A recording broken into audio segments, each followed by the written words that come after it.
I'm Nick Capone, and this is Cultural Catholicism, an exploration into the existence and significance of the Catholic faith within the culture. Today, I am speaking with Theresa Ambat. She's a Catholic creative and an entrepreneur based in Seattle. She's also the founder of Saint Sprites, which is an e-commerce brand blending faith and retro video game culture, and it was inspired by Blessed Carlo Acutis. Our conversation today, I think, it's a needed one, finding the balance between video games and the faith. We talk about Blessed Carlo and his impact on her, what Saint Sprites is and what her hope for it is. We talk about her journey in the faith, as well as her journey with video games and how those two came together for her. We talk about how video games help or hurt you in your holiness, and how we can, maybe some ways for us to develop healthy relationships with video games for those who may struggle with that. I had a great time talking with her. I hope you enjoy listening to it, and here it is.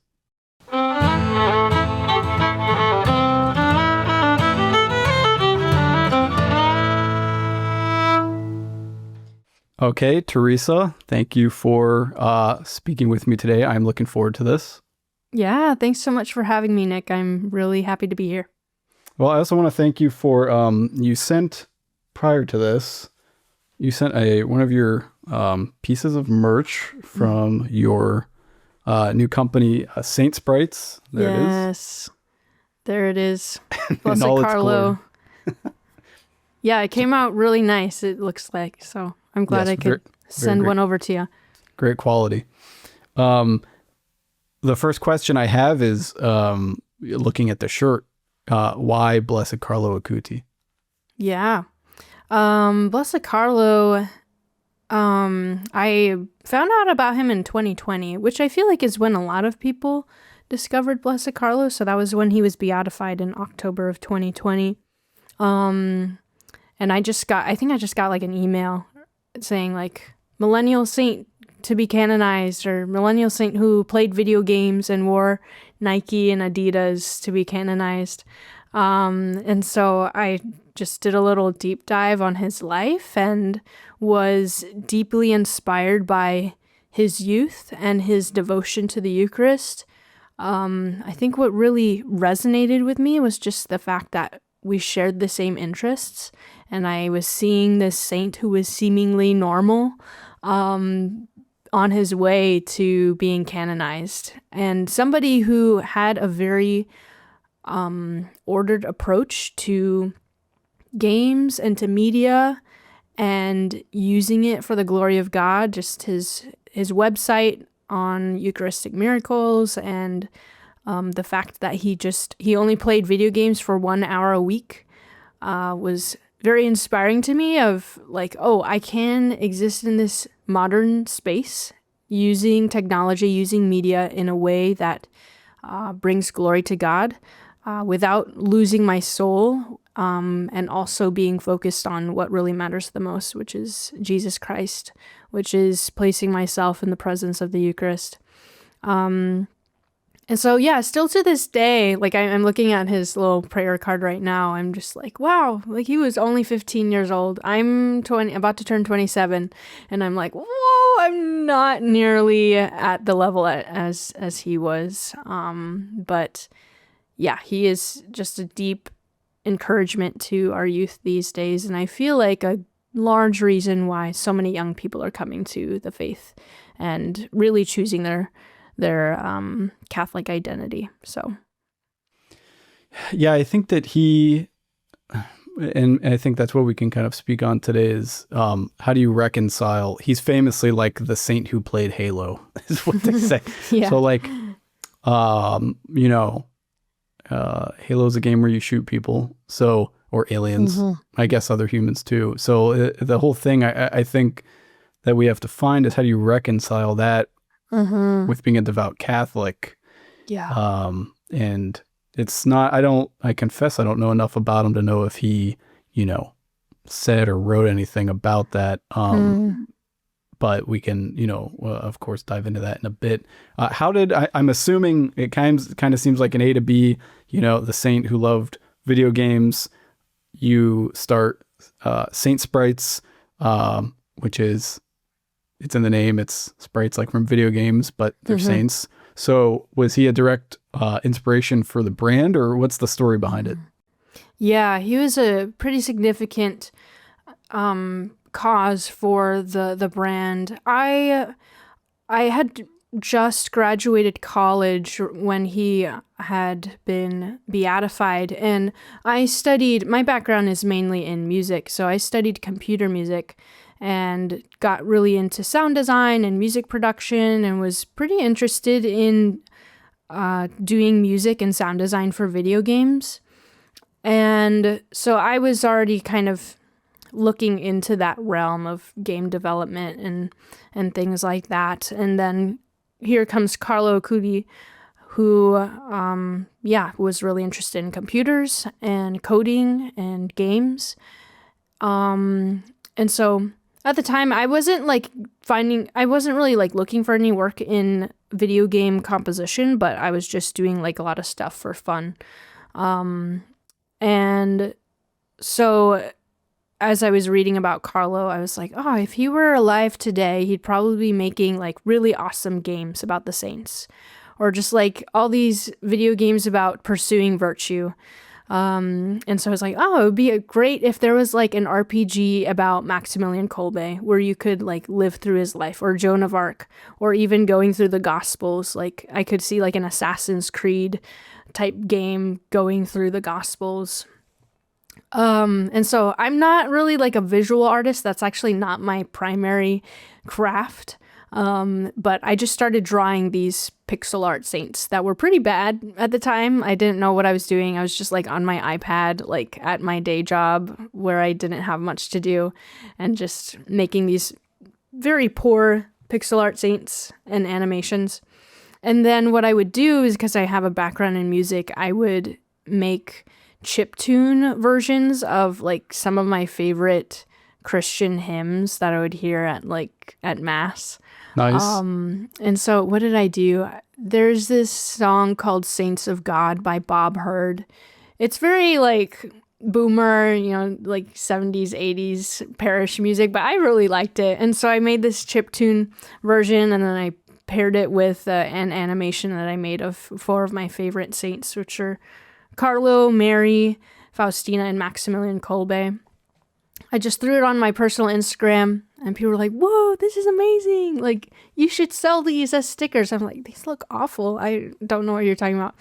And so I just kept doing that for a little bit, and like just doing animations and music for fun. And then, a couple years later, I refined the art a bit better. So what you see on the shirts and the stickers is not what it looked like then. And then my friend, she was like, hey, I teach Sunday school. I'd love to give them stickers of the Holy Family. Can you make me like 40 stickers of the Holy Family in this pixel art form? And I was like, you want 40 stickers? That's so much. So I was pretty amazed that somebody would want to buy 40 stickers from me. And so then I was like thinking about it. I was like, yeah, it seems like there's a lot of people who have a deeper devotion to Carlo, a lot of youth who are wanting to like fall deeper into their faith. I feel like this is something that people would probably want. And so I bit the bullet, bought a bunch of gear, started making all the stickers in-house, which I still do. And it just kind of took off from there. So it was like Carlo was the person who like was the catalyst for Saint Sprites, but I guess there were already some things that I was interested in that kind of led up to that as well. I don't know if you have the analytics or the data, but maybe even just anecdotally, are you seeing millennials as the main customer base? Or like, to me as a millennial, like this is a sweet spot for me. So I really like the brand. Are you seeing it with Gen Z or Gen A or? Mm-hmm. Yeah, that's a good question. It's kind of a mix. Definitely millennials, definitely Gen Z. If I've been experimenting with some different ads on Instagram, and there's like a lot of people who are like, oh, my Gen Z heart loves this, or like, this is so Gen Z, I love it. But then I will get like a lot of orders from parents who are buying stuff for their little kids. I'll get orders from a lot of youth ministers who are getting stuff for their students, teachers, godparents. So it's a mix of like young people who are buying these things for themselves, but then also like adults who are getting gifts for their kids. That's good. That's encouraging. Yeah. Mm-hmm. What's your hope for the brand? Like what's the ethos behind it? Yeah. I would say like the heart of it is encouraging childlike joy and play.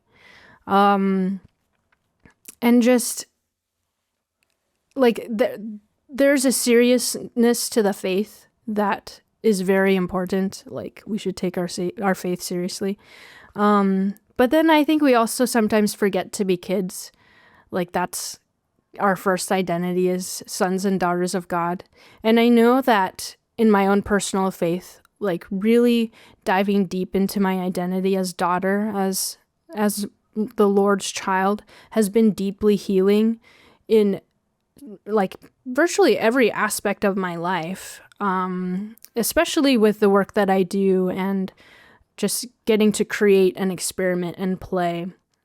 And so that's kind of the heart of Saint Sprites, is to enkindle a childlike joy in people's hearts that they want to like just be more playful or be a little bit more weird, be a little more bold, more courageous, adventurous.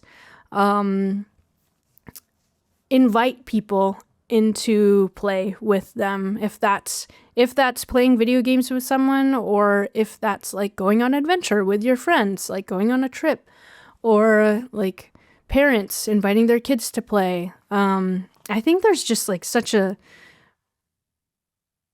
importance to incorporating play into our Catholic faith that maybe isn't being articulated quite that much these days. And so that's the heart of Saint Sprites. For the future, I mean, we're starting off pretty small. Like I only started this in 2023 or so, and started off just doing stickers, selling merch. It's a good evangelization tool. I went to the movie theater to watch the Blessed Carlo movie, and I had my shirt with the Carlo Sprites on it, and the lady who's giving me popcorn, she's like, oh, I really like your shirt.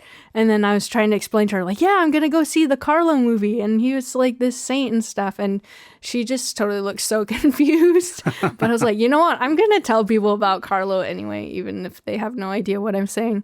Yeah. But it's what he would want. Yeah, it's what he does want. Yeah, exactly. So, and I think the world just doesn't realize, like, oh, there are saints. Now there's saints who played video games, who loved Jesus. But yeah, the hope is to give people a tool for evangelization, to encourage people to be bold and courageous. I would love, and I don't know when this would be, I would love to develop a community of Catholic game developers, and just like get them connected with each other and host game jams. A game jam, if you haven't heard, is essentially like a short-term period. It could be a weekend, a week, a month, a couple months, where a bunch of game developers come together and are given some sort of prompt or theme, and they're divided into teams, and they have to make a game based on that prompt or theme. And it's pretty fast-paced. Like, you know, a weekend is not very much time, but you end up getting all these really cool, interesting, like indie games from creators and developers of all across the world. And that's like, that would be the dream, is to essentially just connect people together to make games that maybe aren't explicitly about the faith, but are made by people who are of the faith. And through their witness, through their own personal life and their own personal prayer, that will bleed into whatever they create. I'm a firm believer that whatever we make stems from who we are. And so it doesn't have to be like in your face, like Jesus video game. It can be truly like from a very profound story or a character that people create that is like really relatable to someone's life that I think can be really impactful to encourage people to pursue virtue, encourage people to be more courageous and like take on the mission that the Lord is calling each of us to. So that's kind of like my big dream, is to inspire Catholic game developers to go and make those games. So heaven knows we need that. Well, yeah. I want to get to that in a few minutes, but I think it's a great, to take yourself lightly. I mean, like the design of the sprites is kind of that. You can tell like the brand takes itself lightly, and we need that, especially, I also think it's kind of an inverse of the current, the internet, the propensity for young children to have iPads in their hands. Children are losing their innocence far earlier. They're being open to the demonic far earlier. Yep. This is tangentially related, but I'm going to say this just by chance. Maybe someone with children is watching. I have a little cousin who our family was going to, this is hard to explain out of context. We were at this park area where there was like an indoor-outdoor bar, and the whole family was going there, and we didn't know was kind of like rock and roll themed. Anyways, they had a Ouija board on display there. My little cousin freaked out. She freaked out. We're like, how do you know what that is? She saw it on YouTube. She saw it on YouTube. Oh my gosh. Crazy. She somehow knew it was evil. I don't know what the video showed her, but. My goodness. Yeah, I mean, well, thank God she knew it was evil rather than like, oh, what's this cool toy sort of thing. Yeah. Her mother was going to like touch it or something and like to say, look, it's it's not scary, and she was like, don't touch it. Oh, whoa. Okay, that's like a little drama story to say that children early are being introduced to the demonic. So I think a brand that a reminder to be childlike, but in a pure sense, in a way that gets us to heaven, is a very needed reminder. I also think looking at my own children and seeing how they're totally open and they're themselves, they have no, they're not like self-conscious at all. And it's sad because you look at them and you're like, you're inevitably going to lose this. And then the rest of your life is just about finding that again and becoming childlike to get to heaven. So, it's like a great, very needed. I don't think anybody's really doing it, so I'm fully behind that. I was curious, have you always been Catholic? Were you a cradle Catholic, or what's your personal faith kind of journey? Yeah. Thanks for asking that. Yeah, I'm a cradle Catholic. So I was born to two Filipino parents, and usually, with Filipino families, they're culturally Catholic. And thankfully my parents were very good about making sure that I quote unquote did all the things. And so I received the sacraments of baptism and confirmation, confession, communion, and we went to mass every Sunday. I got pretty involved in ministry early on, so I joined the choir as a kid and did altar serving, helped out with youth group in high school. And so I'm extremely grateful to my parents for making that decision for me to be baptized. I feel like only recently have I come to understand just how great of a gift that is, that they baptized me as an infant. And so I thank my parents deeply for that. But yeah, I did all the things, but I think like most cultural Catholics didn't have a relationship with the Lord. Really, I mean, like in high school when I was doing altar serving, looking back, I think I had like a question in my mind of like, wow, the Mass is really beautiful, but so there must be something more to this. At the time, I unfortunately did not believe in the true presence of the Eucharist in high school, even though I had been receiving the Eucharist for many years.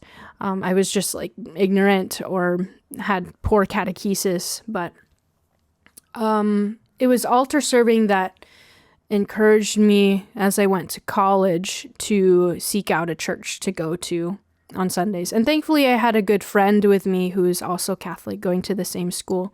And we were like, yeah, we should probably find a place to go to Mass. And so in college I found the Newman Center.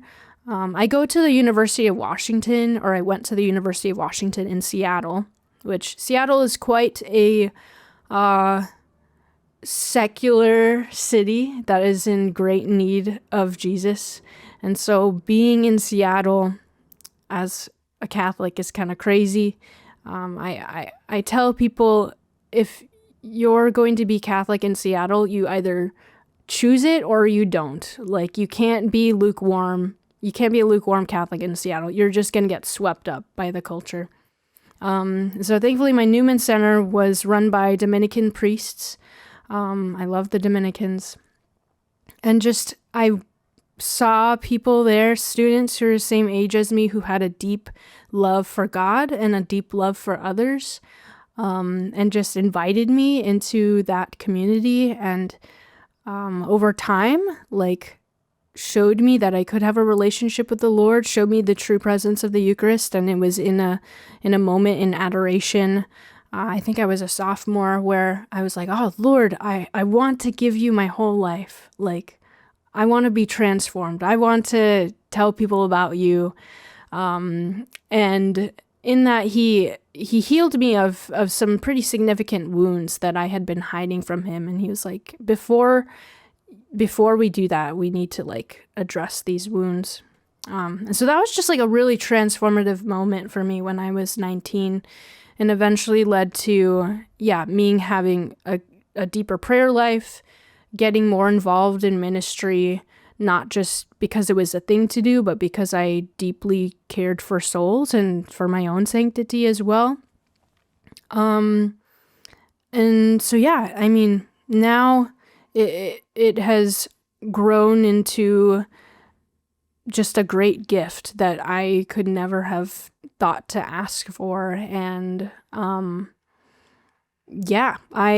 I don't know what I would have done without that church community and those particularly those young people who were an example for me to realize, like, oh, I can choose my faith. I should choose my faith. It is the medicine of life. It is the relationship that I need. So that's kind of a little spiel on my Catholic journey. I mean, there's so many other things, of course. I kind of just rushed through it, but that's it in a nutshell. Great. Thank you for sharing.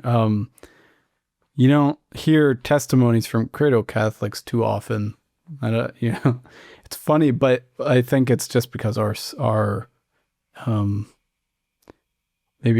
journey of our faith is not as dramatic as converts or reverts, so it's not always inherently interesting. Maybe we don't think it's interesting to share, or someone might not think it's interesting to listen to, but it's obviously equally as beautiful. And I think, like, being in Seattle, I visited Seattle once. Oh yeah. When did you go? What year was that? It was 2017. I had a cousin who lived there. And I have to say, he left Ohio, atheist, very politically left, lived there for a few years, came back. I think this is accurate to say, at least agnostic and very far right. Interesting.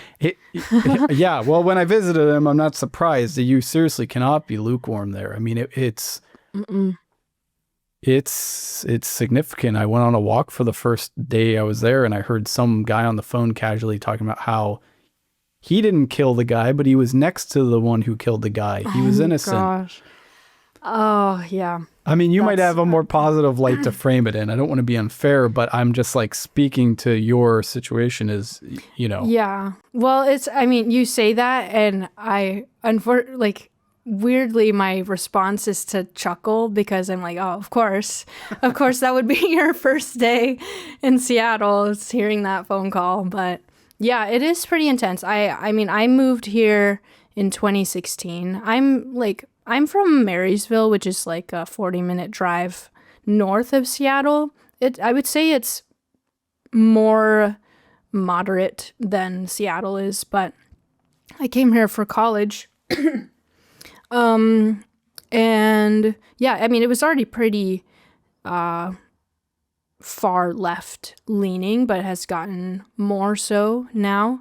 Yeah, it's crazy, but I have a deep love for it, which is why I'm still here. I feel like if I hated it, I probably would have been gone by now.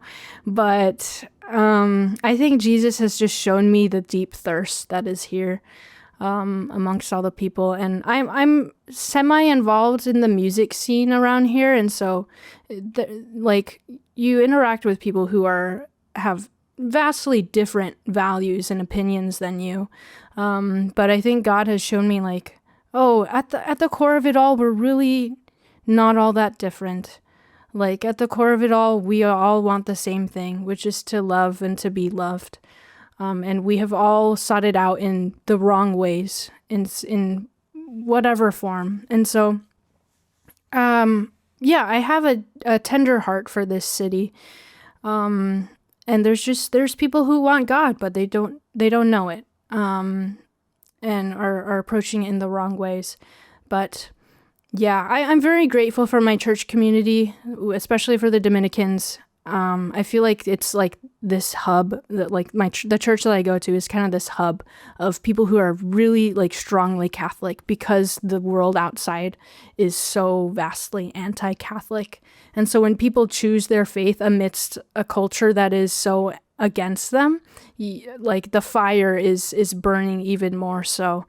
And so I'm really grateful for just all the friends that I've made around here. And I don't know, I feel like the Lord has plans for this city.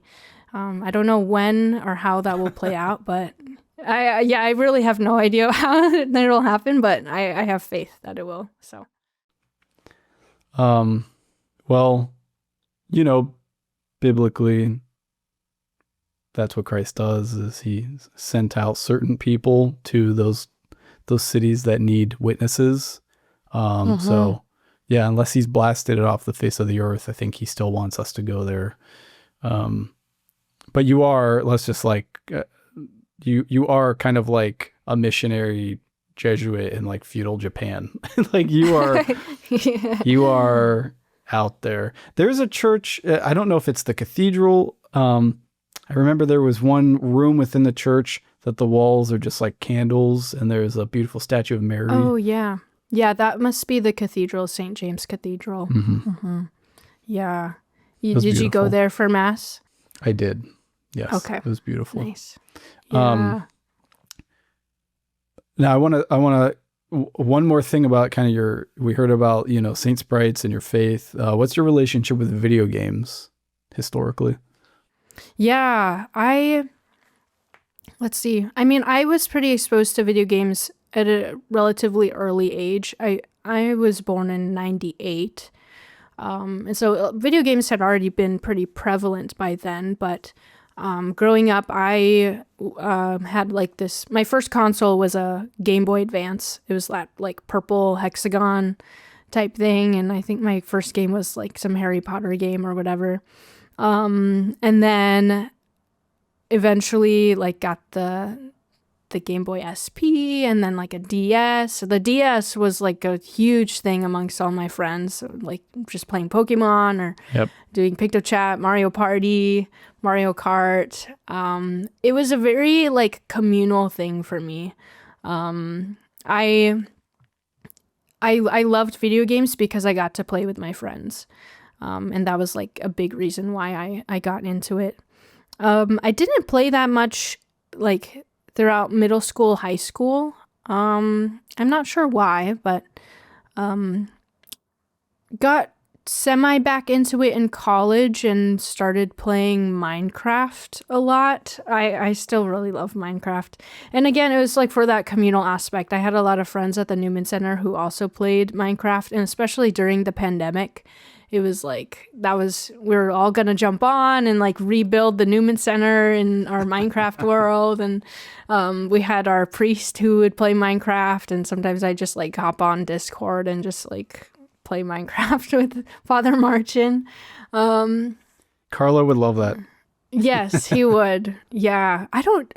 He passed, when did he pass away? 2006? I don't remember if Minecraft was out by then. I don't think so. Yeah. Yeah, he would have, if it was, I mean, if he was here, he would love playing Minecraft, I'm sure. If there's a Minecraft in heaven, he's playing. Yeah, there you go. Oh, I guess that's a question. Is there going to be video games in heaven? Is there going to be video games in heaven? Yeah, but or in the new earth. Oh yeah, there you go. I think that's our best shot is in the new. Yeah. Yeah, that would be so funny. Just like playing Minecraft and Mario in the new garden. Yeah. Nowadays, it's interesting. I've been thinking about this, and the more that I've been talking about Saint Sprites and just like video games and faith in general, admittedly, I'm not like a hardcore gamer. Like, I probably play once every like week or even two, maybe just for like an hour or two. And I never really, I wouldn't say that I necessarily had an addiction to video games in my growing up. I think it was more of like an internet addiction. And so like a lot of the internet games that I would play, I would spend several hours on. And I think that was mostly because I used the internet disproportionately. But for video games themselves, I wouldn't say that I play them extremely often. But I really enjoy them for the reasons, again, of friendship and community. And it's interesting to talk about this as a woman, and particularly a Catholic woman, because I feel like not a lot of Catholic women play games, or a lot of Catholic women maybe have a bit of a negative view towards video games, or just maybe don't understand the appeal. Like even just talking with some of my girl friends, a lot of them have asked like, yeah, why do people play video games? Like, why do guys love video games so much? Or why do you play games? And I think the appeal to video games tends to be different for men and women. And I don't want to overgeneralize, but this is just what I've seen. And this is my personal experiences. It seems like guys have a draw towards video games for its like there's an objective, or like just wanting to like pursue mission, accomplish things, or build skills. That seems to be like a main driver for why men play video games. For me, it's really not like that. I don't really care to have very high stats or to beat a boss or achieve certain things in games. It really is because I love the story. So I love getting to like play through a story. Like if I can put it on story mode, I will just put it on story mode so I don't have to do a ton of work and I just want to know what happens. Or like customization. There's this game called Dragon Quest IX, which was on the DS, and you had all these like customizations for how you could make your character look, and so you can make it look like yourself or not like yourself. I remember one time in college, I made my whole party all of my roommates and then made their class based on their personality. And I was so happy. I was like, oh my gosh, I'm like doing this with my friends, even though I was just playing by myself. But yeah, I love the story aspect and just getting to play with other people. And I think that's what makes video games really attractive to me, or help me to pursue sainthood in some sense. But then I also really love just like the creative aspect around video games. I love playing a game and just analyzing the art or the sounds and the music, and just like wondering, how did this person come up with this sound or this piece of music? How did they build the story? Like, what was the inspiration around this color scheme for this boss? And so I often like to play games because I like to just experience the art and kind of look into how that game was made. So yeah, so sometimes I feel like a fraud because I'm like, I really actually don't play games all that often, but I have a deep interest for them, and how they're made and how they can bring people together. So, well, I think that suffices. That's a pretty good reason. Okay, great. Yeah. The way you were talking about the art, and I know you didn't necessarily mean literally, but I just imagine you playing like an art sim, like Art Simulator 4, gosh. and your character's just looking at the art. Literally. I knew what you meant, and I think that I think Minecraft has got to be it's got to be my favorite game. I have the best memories playing that, and I was really into it back in like 2012, I think, was when I was at like the height of it. And kind of like what you said, like there's no visuals of a game, there's no soundtrack of a game that I'm brought back and how I felt then to that game. And it's interesting because most things, it's like with most art, you're not supposed to notice the individual parts. That means it's not balanced properly. But Minecraft is so clunky, like you notice when the tune changes, and you there'd be times where I would stop playing and just sit there and listen to the little tune. That it's interesting that game. I'm not sure if it's still the highest selling game, or I'm not sure if it ever was, but I know it's up there. Oh yeah. And I mean, I wouldn't be surprised if it still is like the highest selling game. Like, I feel like it's because it's like for everyone in a sense. Like you see like guys playing it, like older people playing it. You see girls and women playing it. Like there's an aspect to it for everybody, whether that's like beating the final boss or just like making a cute house for your sheep. Like there's something for everybody. I'm the person who really likes to make farms, and then once I've done that, then I'm like, okay, I'm good. I'll close it for a bit and then jump back on several months later and then just do the same thing again. So I really loved the like Hunger Games runs. Yes, I used to do that too. Yeah, I was so bad at those.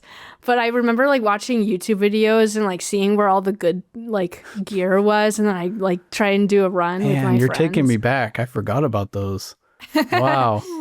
Yeah, those were pretty good. It's interesting that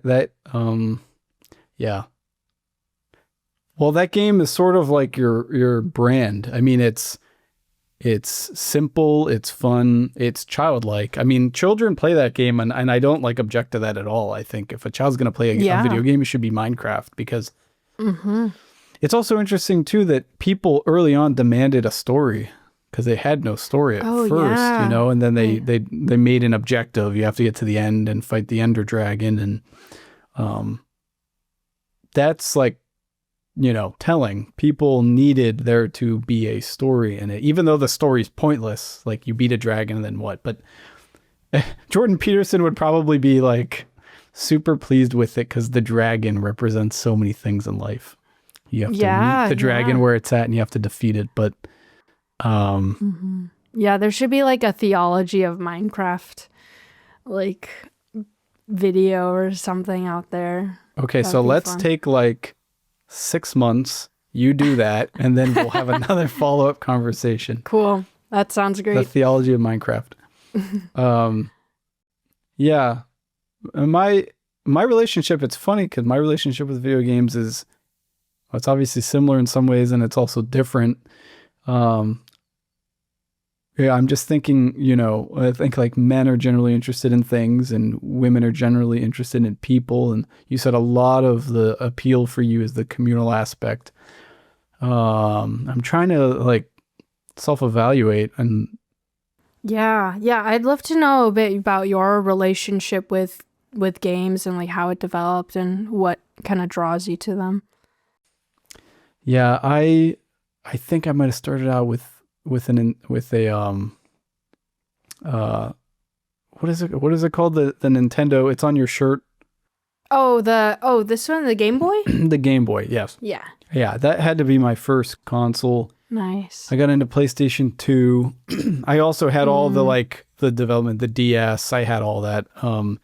Pokemon was huge for me. I also have like great memories playing the ones that looked like your pixel art back when they were sprites was the best. Yeah. And I was introduced. I actually like I had a cousin who would come over. We'd play PlayStation 2 a lot. GTA 3 was big at that time. He would bring it over. I wasn't really, my parents were really pretty strict with what I bought, but they didn't always know what we were playing. So that was my intro. Was like I had the pure games, and that was the first one where it's like I was like, hitting people with a car for fun, and I was like, Yeah. how old was I? I was probably sub 10 years old or something. Right.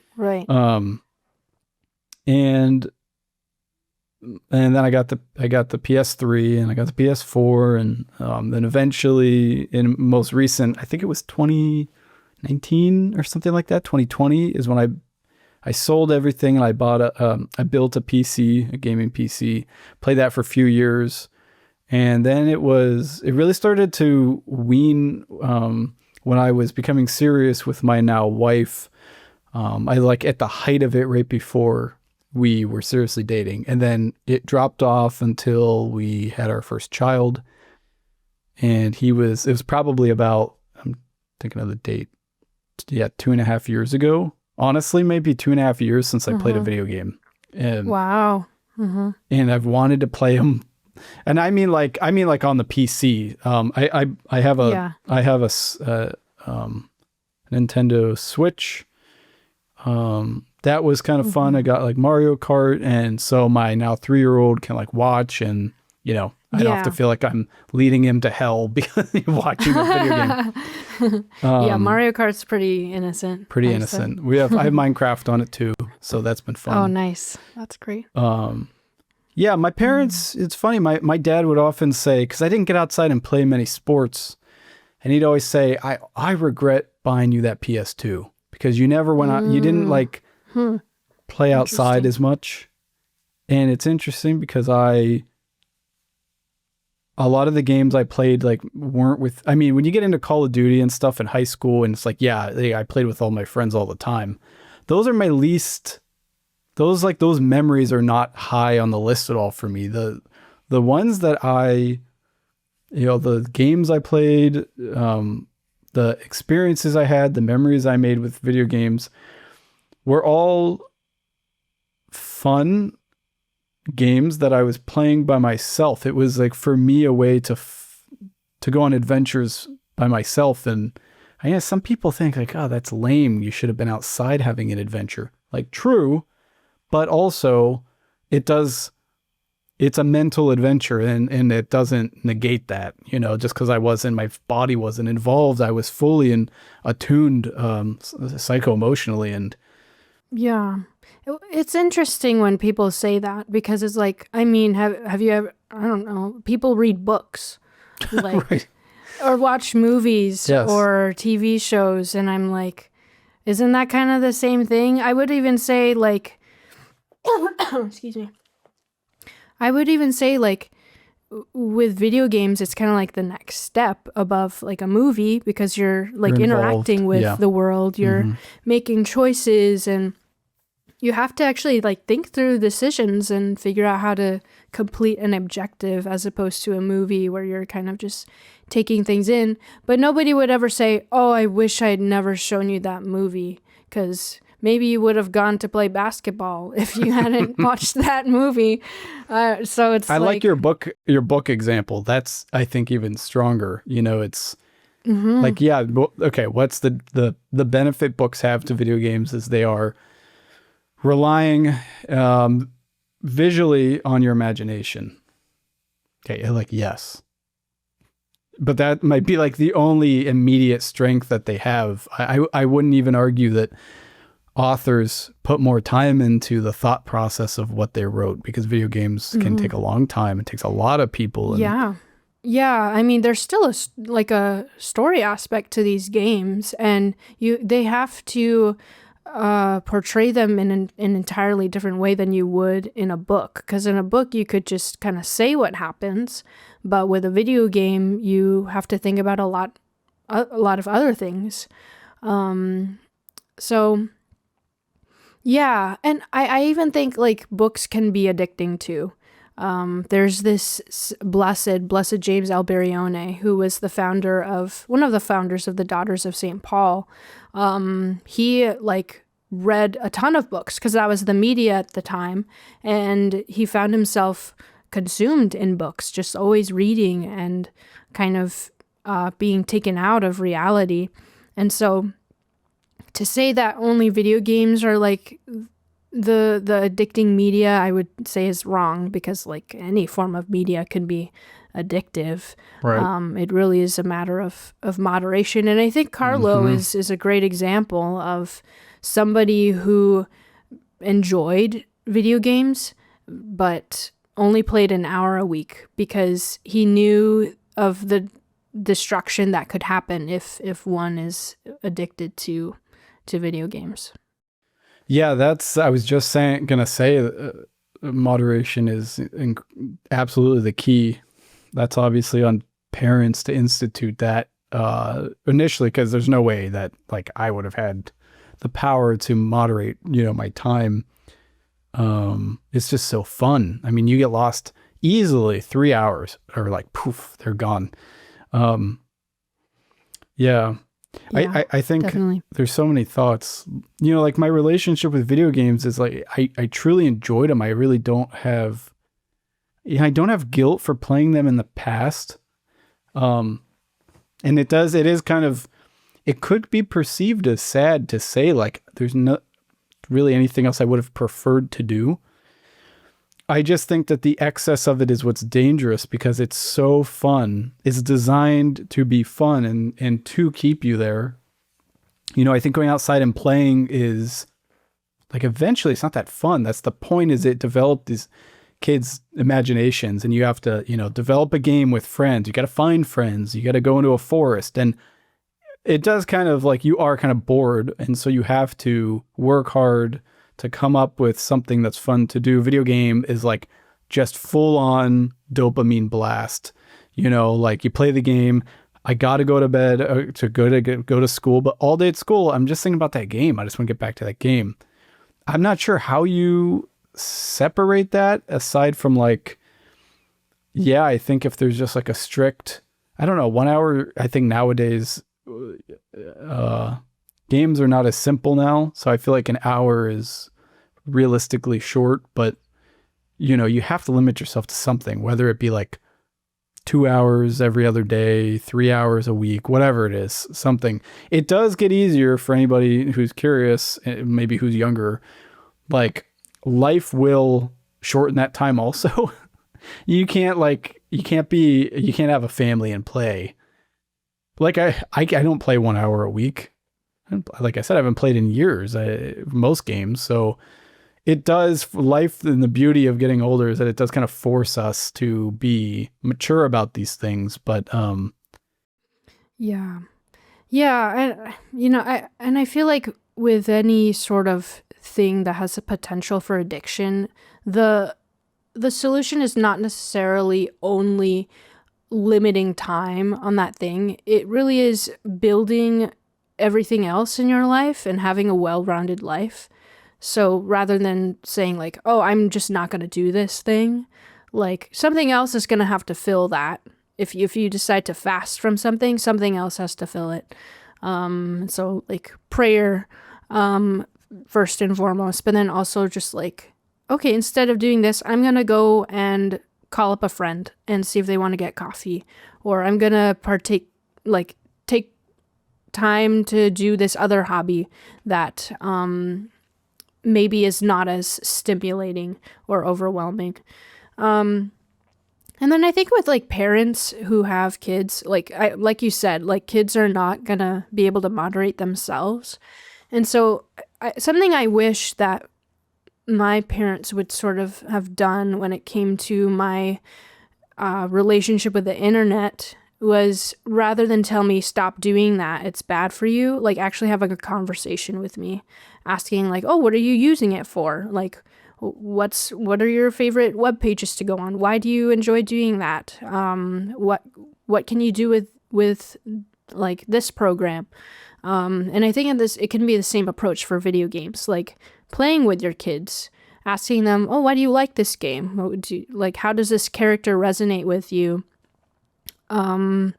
What can you take from this game that would translate into your life now? What's the story like? And so I feel like starting to externalize it can be a really helpful thing to get people out of this bubble of, I'm in this world of video games and this is the only world that exists. This is what consumes my entire mind. But then like having a conversation about it with somebody kind of takes you out of it in a sense, while still being able to engage healthily with that piece of media. So I feel like that's a really good approach for parents. And now that parents are people who have grown up with video games, like you have more knowledge around how to talk about those things, whereas my parents didn't really grow up with video games, so there wasn't, it was kind of, it seemed like just an evil, but now obviously we have more understanding. I think that can be a really great way for even like parents' own relationship with video games, and then also their kids' relationship with it too. Yeah, because like I said, since for the last 2+ years, not really playing. What was I playing when I stopped? I was playing that first Star Wars game that came out. I can't remember what anything's called. Is it the not Jedi Survivor? It was the one before that. There's a Star Wars game. Red Dead Redemption 2, and then Halo. I was playing like the latest free-to-play Halo. And I want to play all of them still. I have for the last 2 years, and anytime I ever might have had an opportunity to do it, I felt guilty. I feel like I think it's like, I feel like it's childish. And that's kind of the crux of like what we're talking about right now, is like, that might not be so bad. Yeah, I was going to say. Yeah. Like maybe that's the point. Right. Well, I think I feel, for myself, if I have free time, that I should be reading a book, or I should be writing, or I should be doing some of these more, these things that more easily resonate with, maturity, creativity, go take my photo and take the boys on a walk and like go take photos of them. I feel like I'm supposed to do those things, and that video games should always be last on the list. I'm still working through that. I to be honest with you, I don't know. I think like what you said is I think there is a time, if maybe my oldest son, if there was a way like where he gets a little bit older and we're able to play Mario Kart together or something. And I think like that's great. It's still not those stories that I was invested in, and that they're kind of just for me, and I don't want my son looking at Red Dead Redemption 2. So, but also this is a season in life. I think that's important for people to remember too. And even if I can't play games for the next few years, like eventually I can pick them up again. And you said something else too that was, I want to dive into this. This is kind of a very important part of this is, we're talking about the story of them a lot. I definitely don't think video games are going away. And I think that when they are a good story, that they are popular, like people crave those good stories. I wonder if I'm looking at, like, I'm very focused on the film industry, and I've had several conversations with people, talking about how it's degrading, and with also like VR headsets coming into play, being more prevalent. What's the future of storytelling in relation to video games, interactive stories? It's interesting, but what comes with that, and this is what I want to ask you about, is the spiritual ramifications of video games. And I think this is when we're looking at the union, if it's possible, of video games and the faith. There's like the material side, which is, what is the game? What is it actually like? Is it Assassin's Creed through the Bible? Bible's got some very crazy stories, and it'd be really cool to play that out. The flip side, though, is a lot of these games are kind of like any other form of media. They do involve the imagination, so they are kind of like the devil's playground. And so I think it's easy. I'll give a brief kind of example for myself, and then you could share. Is I was playing GTA 5, and I think this aligned to the time when I was growing more maturely in the faith. And like I can remember I was, you're like running people over with your car because it's funny. And it's just me. Like, I wasn't playing online. It's just me. And it's funny. But I can remember like the time I did it, the first time I did it. And I was like, what does God think about that? Like, these are simulations of his children. So like if someone, I remember thinking, like, if I had a child and someone made a virtual version and then they hit him with their car and they thought it was funny, like, how do you can't justify that. And so then in the game, I started to swerve around people. So it became much more true to life, but less fun. And then I would think, why is this less fun that I have to be moral? So then I'm like, what's fun? So it's fun to be immoral. It's fun to utilize my free will to carry out sin with no ramifications. And then I was like, whoa. And that was the point where I stopped playing that game. Red Dead Redemption 2, for anybody who might be aware, made by the same people. I'm not a hypocrite. That game is actually a lot more moral. They expect you're rewarded for acting like a normal human. And they don't let you do immoral acts like with women or anything. It is a lot more, it can be a lot more morally sound. But anyways, that was kind of my like wake up from the Matrix. And I'm like, well, this is, going to impact my heart.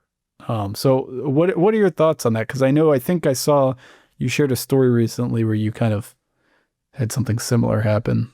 Yeah. This is great. Thanks for sharing all that. Those were really awesome thoughts. And I love your question, like, what is fun? Excuse me. Yeah. Like, I remember playing GTA 3 and I was probably like 8 or something. And we would play it like every week because it's kind of ironic because we would go to these like Filipino family parties and pray the rosary together. And then after that, we would go downstairs to play GTA 3 and our parents had no idea what we were playing. And yeah, it was a similar experience of like, oh, I get to do all these things that I wouldn't do in normal life. I want to see what happens. I was very curious, and like doing the illegal thing or the immoral thing was more fun than trying to like drive in these tiny streets with this controller. I mean, admittedly, it's hard to drive well in that game. Yeah. So I think they do that on purpose. yeah, exactly. But yeah, it is really interesting. Yeah, so that story I posted a couple weeks ago, I had picked up Persona 5 Royal, and I had played like a Shin Megami Tensei game before, which is kind of like the same universe. And I didn't think that much of it, but that was a few years ago. I picked up this game because like it seemed, I love turn-based battle systems, and I love a good story. I love getting to explore, and so in this game you get to like explore downtown Tokyo and fight all these monsters and go through this interesting story about like morality in a sense. It was actually pretty philosophical, but I was more interested in just like getting to explore like this virtual Tokyo. And so all these game reviews were like rating it pretty highly, like, oh, it's a great game, great gameplay, good story. And so I didn't really think about, I didn't think much of it. I picked it up, started playing it, and like, yeah, was immediately met with a lot of just, a lot of graphics that were essentially objectifying women. And the story around it was pretty dark. I won't go much into that, but they were just dealing with a lot of really dark themes.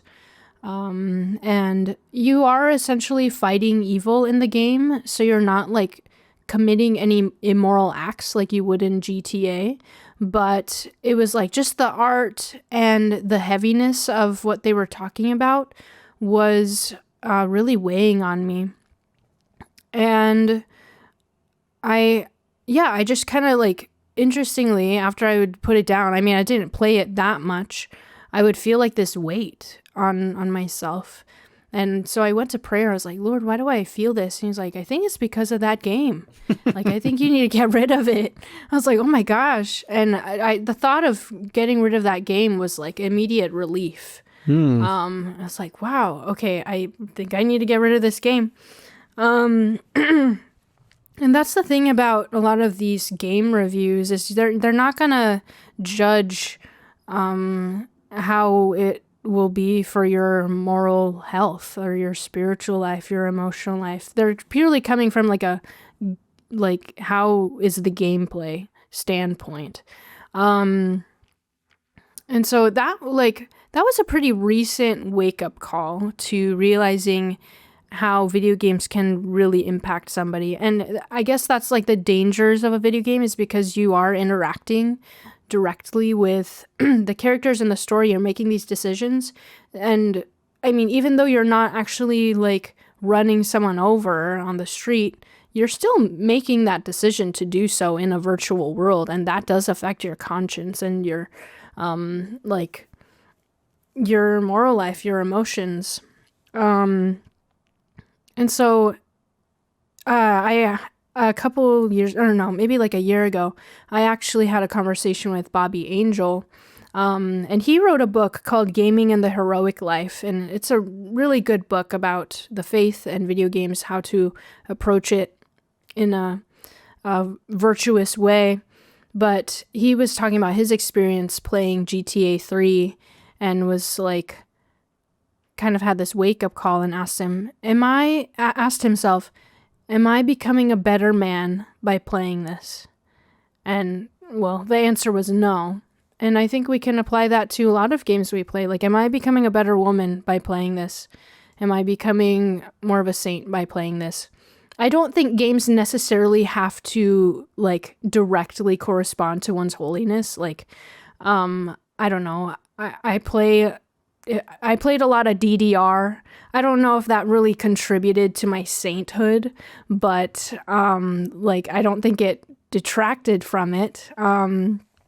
So yeah, I do wish people would take these things more seriously and have more of a mind of discernment around these games. And when I posted that story, I didn't get any backlash, but I did have some interesting responses of people saying like, oh, that's really interesting, because I had actually had an entirely different experience. Like I actually found it to be very morally encouraging. Like the storyline and the character development actually was really good for me. And so it is a case-by-case thing. One game might be not helpful for somebody, but it might be really helpful for somebody. So, yeah, I have a game suggestion actually that interestingly reminded me of GTA. Oh shoot, what is it? You're saying this is a game that exists? Yes, this is a game that exists. Oh my gosh.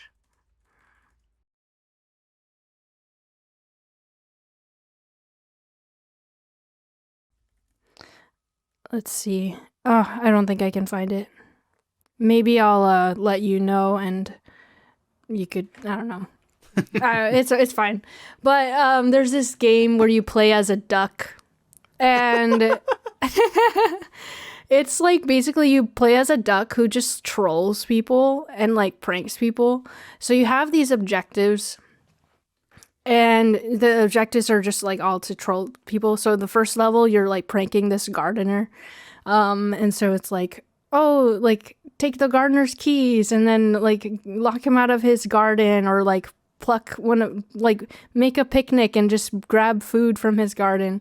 And like, I guess, you know, those aren't really things that you should do in real life, but there's this kind of like aspect.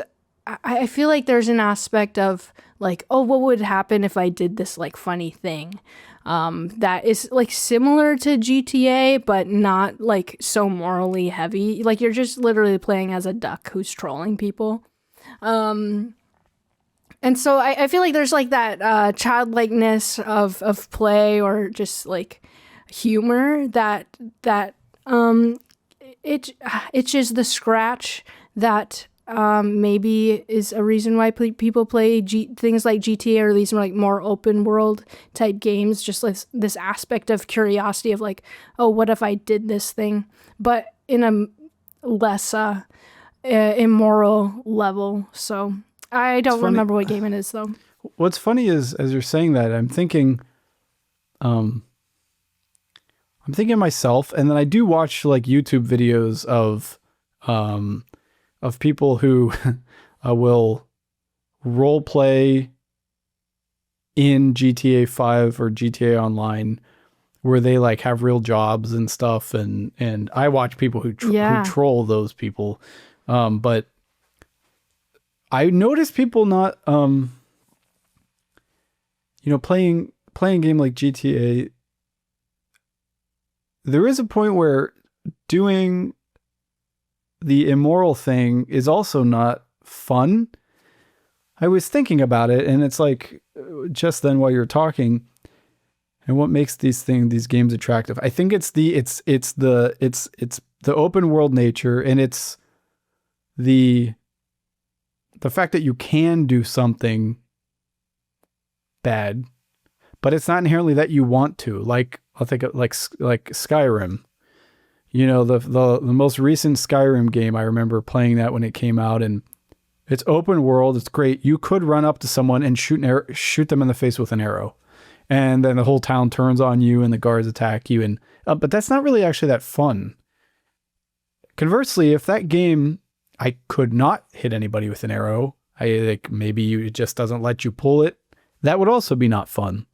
I think there's something to a game being open world, allowing you the freedom to choose the good, is what makes it fun, actually. Yeah, Yeah. that's my first thought. Like with GTA, is you will be curious and you will do the immoral things, and eventually you don't.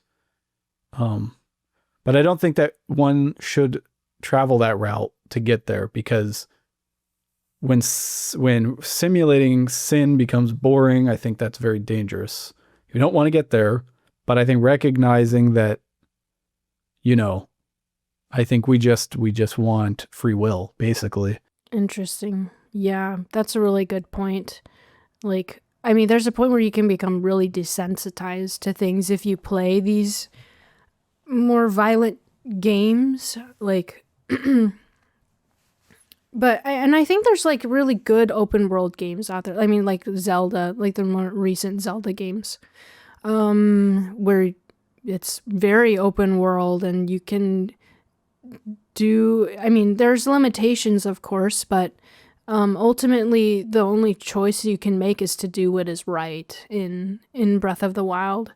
I mean, you can like do some like trolley type things here and there, but usually harmless. But yeah, that's interesting to think about, like the free will aspect. Like what makes these games fun is the choice to do what is right. And I think the Zelda games do that pretty well. Yeah, so this is kind of, I think, is where the conversation lands. Is we've talked a lot about, immoral games or potentially leading you to immorality. But if we're looking at, okay, what can the video game industry do? What can Catholic creatives do who are maybe wannabe game developers?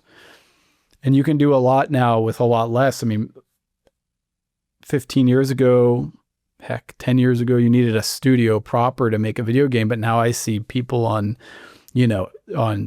X that are posting like, hey, look at the video game I made about The Last Airbender. I've been working on it for 150 days. And it's like, as good as some video games from developers. So that's great as there's accessibility. Now the question is, like, in your opinion, should there be more faith-based, like inherently faith-based games, or should there just be more virtuous games, or both? And my comment to that, before deferring to you for an answer, is there are I've noticed some biblical games that have been made in recent times, and you can tell they're low budget. They don't really look fun to me. I think isn't there like a Blessed Carlo game where he like travels through the Bible or something? I think so. I don't even know if that came out. I only saw like pictures of it, but I know what you're talking about. Yeah. So can they be done well? Yeah, I think they can be. I just haven't seen it yet, unfortunately. Yeah, I guess to answer your question, I would say both. Like, it would be awesome to see like explicitly Catholic games. I mean, like, there's more movies coming out about the saints that have been done really well. Like, I think the new Carlo movie. There's a movie about servant of God Michelle Dupont, and because of that movie, I have a deep devotion to her. She's awesome. Sherwood Fellows is putting out a Maximilian Kolbe film that looks beautiful. And so, like, now I think these smaller companies are proving that Catholic media can be good and beautiful. Whereas, you have stuff from like the early 2000s, like Christian films that are just not very good. And so when it comes to like explicitly faith-based games, I would love to see RPGs about the saints' lives, but I have a hesitation because I'm like, if you're going to do that, you have to do it well. Like, you can't mess up Faustina's life and just make it look like crap, or make it just not fun to play. Like, these games have to be fun. I imagine that you have a scene in a Saint Faustina game where she's looking at the painting of Jesus and going, it's still not good. And then there's like a time, and then it comes back and you look and you're like, it's still not good. Yeah. Yeah, exactly. I think that's so funny. Should you throw the diary into the fire? Hit A for yes or B for no. Yeah, exactly. Oh my gosh. So her life as a video game would be crazy. Like just all It'd be crazy. Yeah. But yeah, so it would have to be well done. Like and I think this applies to a lot of Christian media. It's like just because it's Christian doesn't mean it's good. Like doesn't mean it's fun to watch or fun to play. And so I think a lot of companies tend to just slap the Christian label on it and assume that it's going to be amazing because it's Christian, but that's just not the case. And so, but I have a lot of hope because there's so many creative Catholics out there who are really good at telling stories. The thing is, I don't think they're like it's not going to be like these giant, huge companies that are going to make these amazing games. It's going to be that one person who like is a freelancer and makes video games on their own time, but has a deep love for the faith, who would make the next like amazing saint game. Like Stardew Valley was made by one guy, and now it's like this huge thing. And so I feel like it's going to be individuals who just need to get connected with each other and make something amazing, who will create these beautiful saint games. But I think there's also a great space for non-explicitly Christian games too. And I think that's what, like, paired with a really good saint game will drive conversion, like, to the faith. 'Cause, like, I think if you gave like a Jesus video game to an atheist, I don't necessarily know if that person would even want to play that. That person is not in the market for that kind of game. And so just allowing people's faith and lives to bleed into whatever they create, I think is a great move for evangelization in the gaming world. And yeah, I don't necessarily have ideas off the top of my head, but I know there are people who have been like thinking about these things, just maybe don't have the resources yet or the people to build a team and make those kinds of games. Yeah, maybe it's the route of, I know for the Maximilian movie that they made it like a short first, and they use that to help to show the potential and to raise money. I think like crowdfunding is going to be the way for most Catholics to get things done. Yeah. And, we are called to, tithe. And I think that that's one way you could, use your money charitably, right, is towards someone pursuing a project like that. And, yeah, I was also, while you were talking, I was also thinking, like, why would or wouldn't a saint game be fun? And I think one aspect of why it might not inherently our biblical based game be fun is because like we know the outcome of these stories. And most games, most stories, you don't want to know how it ends, or you want to have some sort of like, input. But I do like your idea about like an Assassin's Creed type. Okay, so if we can like verbally trademark this, and you and I will we'll do a 60-40 leaning you. There's someone now who's going through some hard time. They have to go back and live these pivotal moments of the saints in Assassin's Creed style. Like you're Saint Joan of Arc, and you're like you're killing people in battle to learn the lessons, to come back to the present situation, whatever it is, and you don't know when it's going to happen. You don't know like how it's going to end. It has to tie into some conflict. All stories conflict, but if you know the end, like I'll play as David. Okay, there's the giant. Well, I know how it ends. It's just not fun. It's not fun. And then there's all these moral tight ropes you got to walk about, like portraying someone poorly or a biblical story wrong or leading someone into a sinful action by role playing. It's weird. I think that I think that when you're interacting with it, so like I could watch a Maximilian movie, I know how it's going to end, but all the drama, you know, is like there's something there. But video games is like I'm doing something. I am a part of it. So you do want it to be a mystery. But interjecting virtue into these games, basically the propensity to sin or for evil in video games is like just through the roof. So maybe just make one that's not so immoral. That's probably all you need to do. Yeah. Yeah. I mean, yeah, I don't think it has to be super, yeah, like I said, like explicitly, like we need to make a game that's gonna push people to be better people. I mean, like, actually, maybe you can just make a good video game that doesn't include some option for somebody to turn to evil, like, you know, just the classic like video game of what does it mean to be a hero? What does it mean to be on a mission? And then you can be really creative with the story. But kind of going back to the Assassin's Creed Bible game, there's actually a video game that's coming out, I think, on Steam. I think it's just called Bible Game. I feel like they could have chosen a better name. But it looks similar to like Assassin's Creed.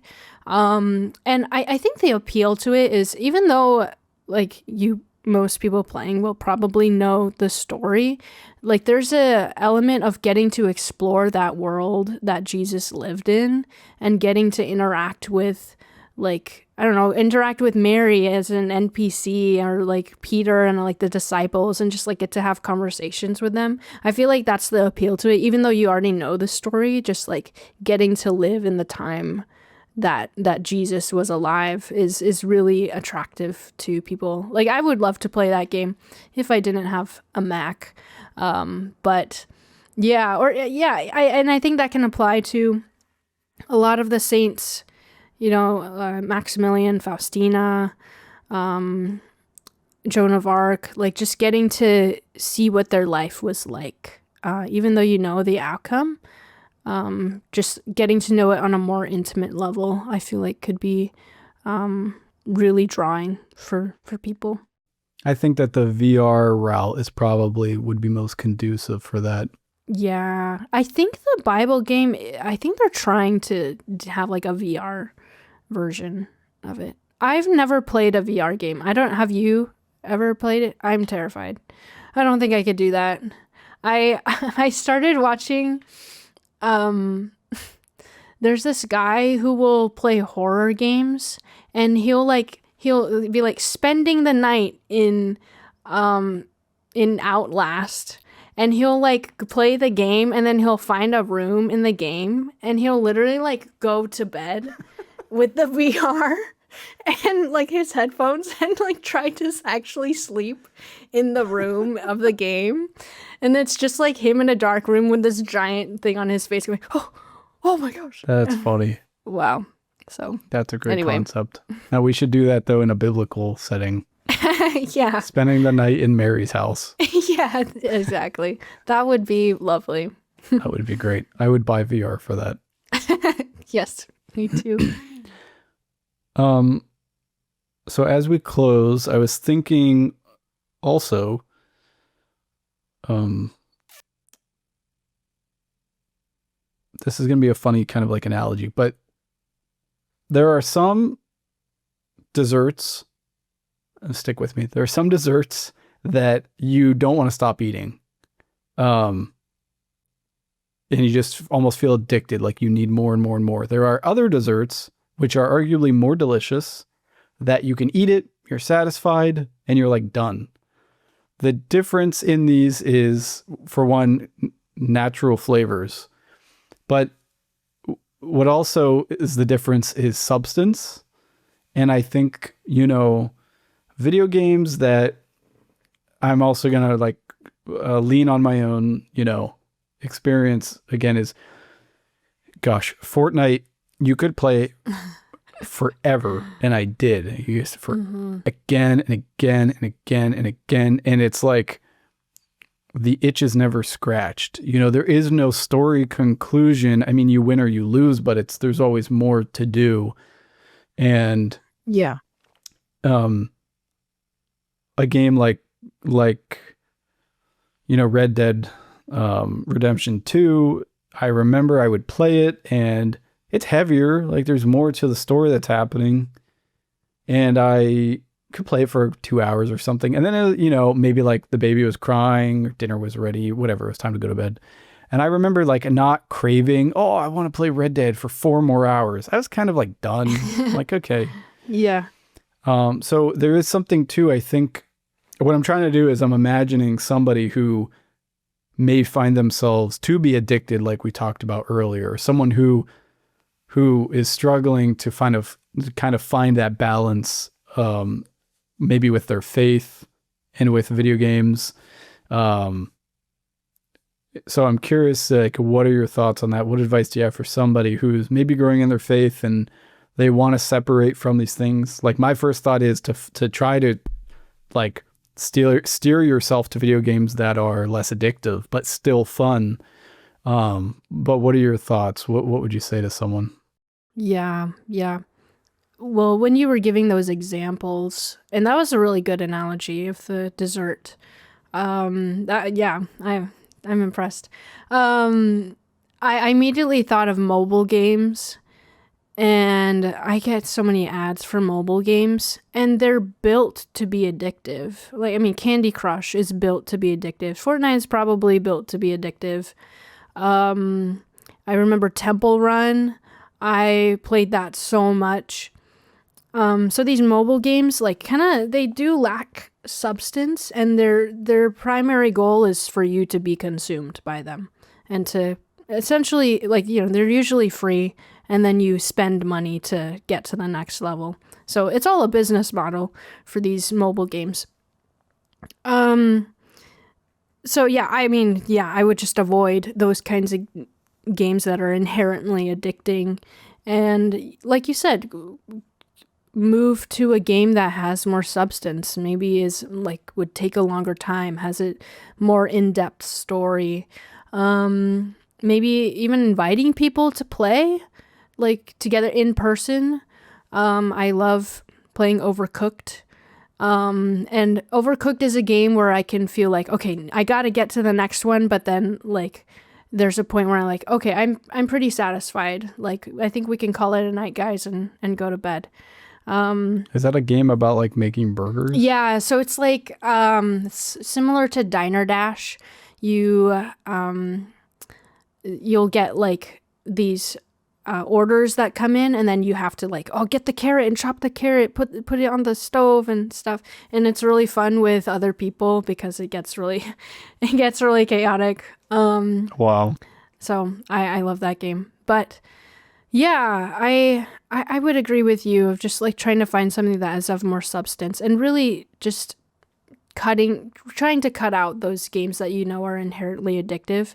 But if you find yourself addicted to a particular game, it would be good to just be introspective about it and like, what about this is causing me to want to come back to this all the time, or is causing me to neglect other things in my life. Sometimes these things can stem from a wound or a desire that's not being fulfilled in our actual life. I know a lot of people are really addicted to World of Warcraft. And there's good aspects to the game of like leadership and like leading your guild and pursuing a mission. And I think a lot of people get addicted to it because they feel heroic in these games, because maybe they don't feel very heroic in real life. And so trying to find the root of those things and bringing it to prayer and bringing it to trusted friends who will help you to maybe uncover those things and lead you to healthier approaches around that. But so I would say those are my first pieces of advice, is trying to find something more substance and asking yourself, what is the root of my addiction or desire around these games?